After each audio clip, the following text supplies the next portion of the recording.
Bonjour à tous, bonjour à tout le monde. Euh, je viens dans cet audio d'aujourd'hui vous parler de quelque chose qui j'ai regardé actuellement, je regarde énormément un peu partout sur Internet, sur les réseaux sociaux, bref, ce que j'appelle le nouveau positivisme. Euh, cette, disons, comment on pourrait expliquer ça, ce nouveau phénomène du business du bonheur, euh, les gourous, du positivisme, et aussi toutes ces personnes qui utilisent des enseignements du passé comme fondement de leur perception de ce que nous avons en face de nous, ça veut dire l'éternité. Alors, avant de commencer, je vais vous lire sur Wikipédia ce qu'est le positivisme, qui a été fondé par un Français, qui a écrit même sur le drapeau du pays où je suis né, l'ordre et le progrès. Un courant philosophique fondé sur l'idée l'information dérive de l'observation scientifique et des sources exclusives de toute connaissance faisant d'autorité. Ça, c'est le positivisme. Le positivisme est un courant philosophique fondé au XIXe siècle, ça veut dire que ça date déjà, par Auguste Comte, à la fois héritier et critique des Lumières du XVIIIe siècle et qui, au sommet et qui soumet de manière rigoureuse les connaissances acquises à l'épreuve des faits. Le positivisme scientifique d'Auguste Comte se tient donc aux relations entre les phénomènes et ne cherche pas à connaître la nature intrinsèque. Elle met l'accent sur les lois scientifiques et refuse les recherches des causes primaires. Alors juste une petite réflexion, c'est ce qui se passe actuellement aujourd'hui. En fait, on n'étudie pas réellement les phénomènes, on lui pose devant nous seulement des phénomènes scientifiques qui sont étudiés souvent par des psychologues et par des psychiatres, hein. Auguste Comte construit une philosophie des sciences qui part les mathématiques ou part jusqu'à la sociologie et à la science politique, ainsi que la philosophie de l'histoire, qui conçoit le processus historique comme une avancée des avantages rationnels et scientifiques positifs, et au moins des théologies et des spéculations métaphysiques sur les réalités transcendantes. Bref, il ne va pas de là-dedans. Il ne rentre pas dans le, dans le sujet vrai. Après la mort de Comte en 1857, le courant fut bientôt en proie à de nombreuses tensions internes. Cependant, le positivisme a marqué de nombreux domaines de la pensée du XIXe siècle, exerçant une influence entre autres sur la médecine, l'empirisme logique et sur les divers courants qui ne sont pas tous liés entre eux, comme le positivisme juridique. Certains courants anglais qui dérivent de l'autorisme contiennent encore le néo-positivisme contemporain. Alors, c'est exactement ce que je pense, et ça fait des années que je dis ça. Ça veut dire ce nouveau positivisme qui est émergé vers les anglo-saxons, surtout en Amérique, qui a envahi tout l'Occident et qui touche même certains pays en dehors de l'Occident. Ça veut dire cette vision grotesque, disons ainsi, de ce qui est le positif et de ce qui est le négatif. Alors que quand nous sommes dans une étude plus approfondie de la spiritualité, nous comprenons que parfois ce que nous pensons qui est mal, en fait, ce n'était pas aussi mal que ça. Que certaines choses que nous vivons, qui nous pensons que cette chose était horrible pour nous, en fait, ça n'a été qu'en fait une bâtisse, on va dire, plus solide pour une construction d'un être beaucoup plus fort. Si on n'avait pas cette perception-là. Alors, ce qui se passe actuellement sur Terre, c'est ce que nous voyons partout, ça veut dire cette frénésie du positif, ça veut dire des gourous, surtout qui c'est quelque chose, ou des coachs, ils appellent ça des coachs en Amérique, pour ne pas faire gourou, parce que gourou c'est devenu quelque chose de très, qui était à la base quelque chose de très bien, mais que les Occidentaux ont transformé dans quelque chose de mauvais. Même ceux qui viennent de là-bas, en exemple de l'Inde, quand ils arrivent ici, il y a des problèmes. Le, le matérialisme est plus fort.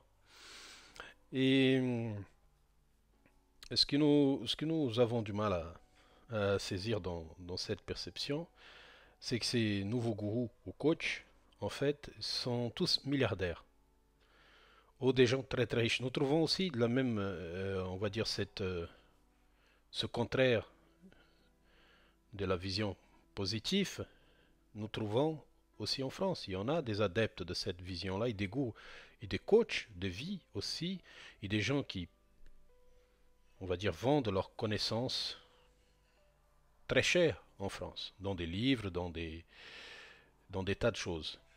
Mais ce que j'attire l'attention à vous tous, ce n'est pas une critique du mouvement en soi, parce qu'en fait, il y a une certaine, on va dire, un certain bonheur qui se dégage de ces choses-là.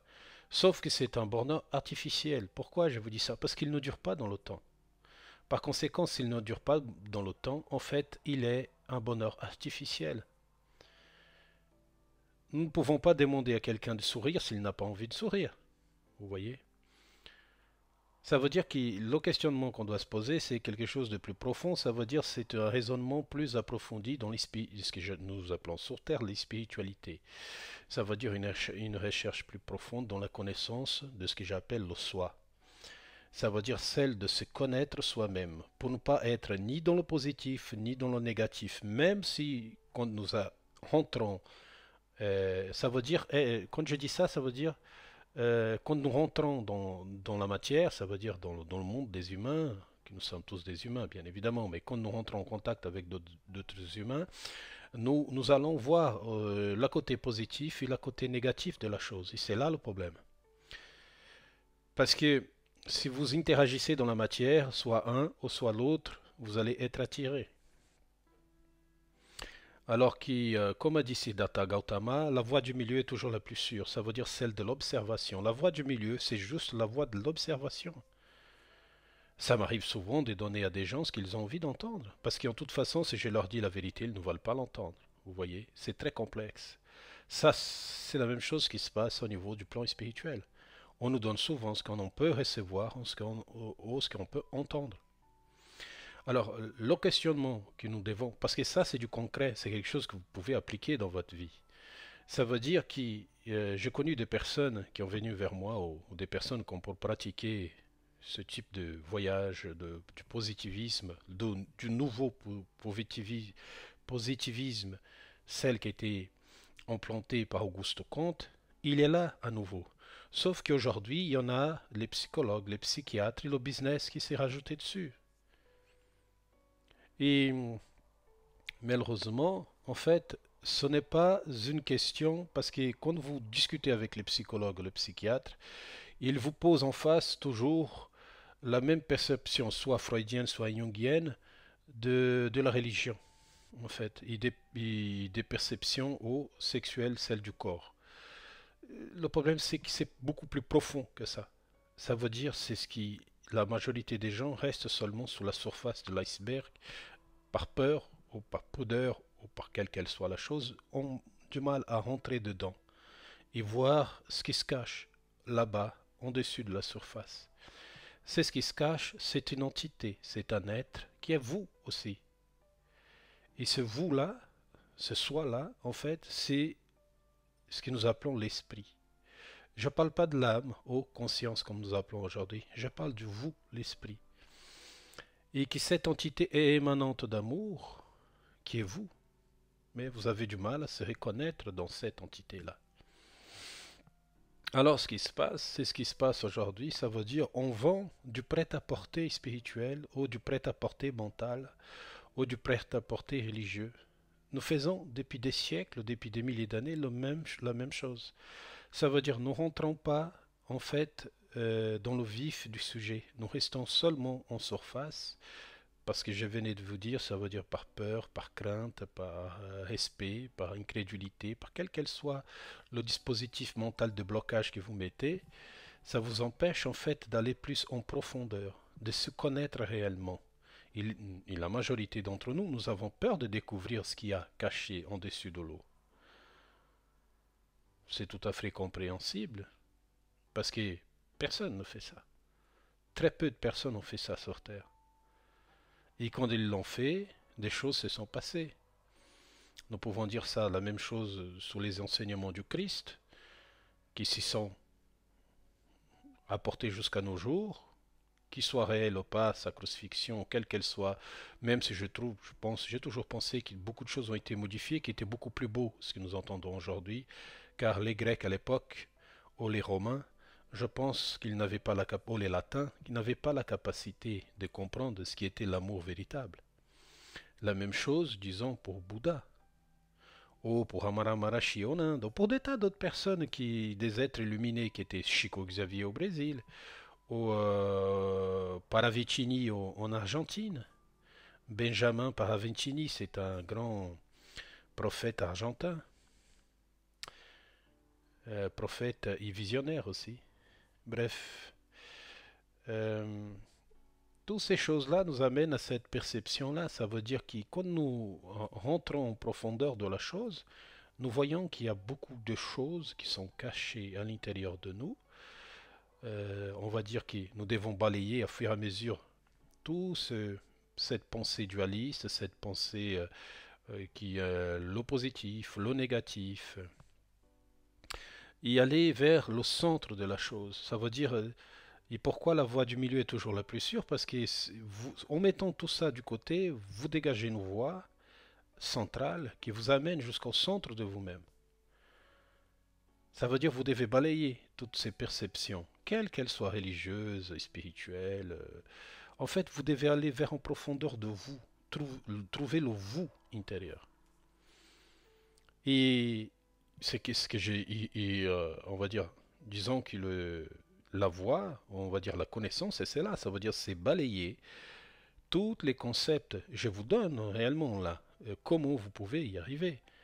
Ça veut dire c'est en balayant toutes les perceptions culturelles, religieuses, le monde tel que nous vivons, que nous apercevons.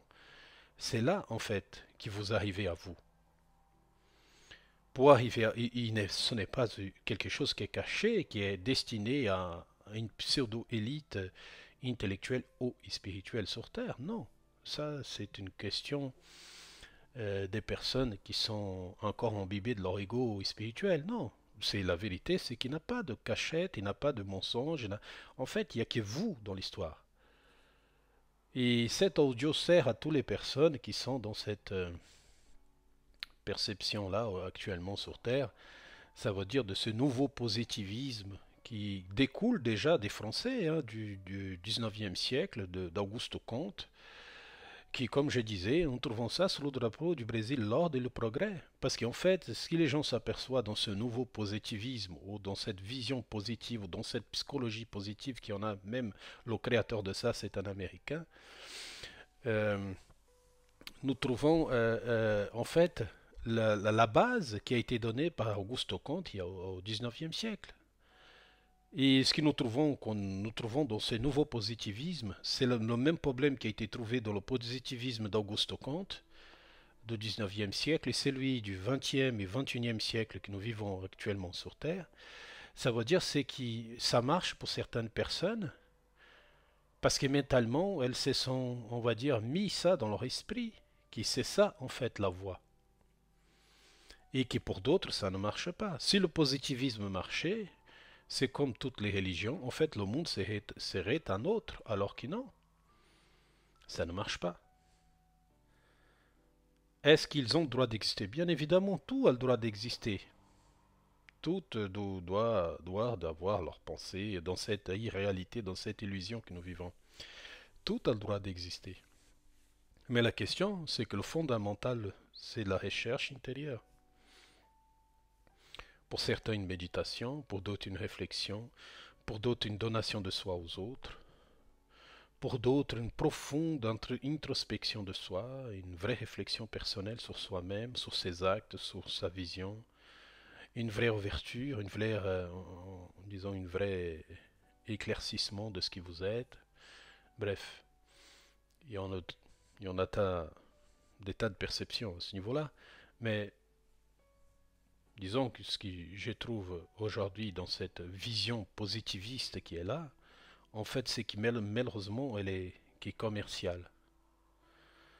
Elle est purement commerciale, venant du pays qui a créé, ça veut dire, le business moderne. Alors que c'est la même chose qui a été créée d'une façon moins éclairée à ce niveau du business, parce que ça a été créé en France au 19e siècle, parce qu'à cette époque, beaucoup de choses s'est créées en France et en Europe, et qui maintenant ici en Europe et dans tout l'Occident, même dans les Amériques, que ce soit du Nord latine, même en venant de là, cette perception positive ben, a envahi l'esprit de toute la partie occidentale du monde, une grande partie du monde non occidental. Sauf que ça ne marche pas pour tout le monde. Certaines personnes que j'ai connues qui ont fréquenté ce type de situation, ben, une fois passé une heure ou deux, ben, ils reviennent dans leur réalité. Et dans leur réalité dure, pure, et dit très dure à vivre. Je pense il y a un travail à faire là-dessus. Il y a une vraie réflexion à faire sur le positivisme, sur le négativisme, sur la voie du chemin du milieu. Un vrai retour aux sources, un vrai retour à la nature profonde de l'être, qui est non animal, non terrestre, et qui les composite, ça veut dire le corps, la nature, ce ne sont que des véhicules pour qu'on puisse s'exprimer dans un lieu. Et qui, en comprenant ce sens-là, les autres choses deviennent moins valorisées, ça veut dire en ne donnant pas autant d'importance qu'elles sont nécessaires. Ça veut dire c'est une perception différente. Et je ne vous promets pas que ce sera votre chemin. Ça marchera pour certains et pas pour d'autres. Vous voyez comme c'est la complexité de l'être. Mais sauf que dans cela, il n'a rien à vendre, il n'a rien à échanger. Il y a à y réfléchir. Je pense que déjà, c'est des bases plus saines. Mais réfléchissons à ça, que beaucoup de choses que nous vivons ne sont pas aussi mauvaises. Et beaucoup de choses que nous vivons ne sont pas aussi merveilleuses non plus. Il y a un juste milieu à trouver, un juste voie centrale à trouver pour pouvoir trouver, disons, sa paix intérieure. Car c'est de là qui découle cet amour inconditionnel, fraternel et absolu. Il n'y a que dans la paix qu'on peut trouver cet amour. Sans cette paix intérieure, nous ne trouverons jamais, jamais, en tout cas, pendant des milliers d'années, nous ne trouverons pas, on va dire, cet amour qui nous lie à la source de ce que nous sommes. Ok? Allez, je vous souhaite à tous une bonne journée, une agréable journée, une bonne soirée, auquel qu'elle soit le moment que vous écoutez cet audio, euh, pour que la paix soit avec vous et que votre cœur soit baigné dans cette lumière. Ok? Allez, à bientôt.